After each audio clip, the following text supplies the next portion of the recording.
I'll admit, I don't normally think of sci-fi fantasy coming out of France, but here we are. Tim Cayley's The Animal Kingdom, which got kudos when it premiered at the Cannes Film Festival last year, works because it takes an oddball premise and attaches it to a scenario that we can easily understand, especially given recent events. Now, let me say up front, this is a movie that is best served cold. The less you know going in, the better the experience.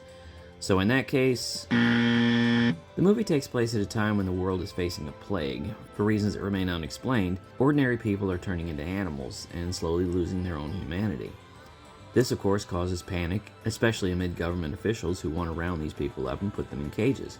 Our focus falls on Francois and his son Emile as they try to gain access to the mother, who is slowly turning into a cat, and the two of them, particularly Emile, realize the brutality with which these infected people are being treated. And then, I won't spoil what comes next, but it puts tension between the father and the son that is very effective. The Animal Kingdom is an odd film, but it's not too far off the mark. It's one of those movies where you're constantly trying to imagine how it might have been handled by a major American studio. I can imagine that it might have been bigger and had a lot more visual effects, and the social message either would have been mangled or left out. Certainly the ending would have been different. But this is a movie that puts the human element first.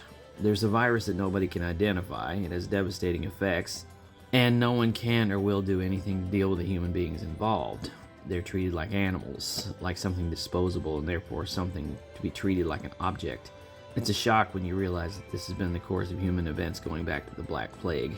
I'm trying not to reveal too much because I want you to go in as cold as possible, but this is a very smart and thoughtful movie that has an ending that's both positive and also leaves you with questions.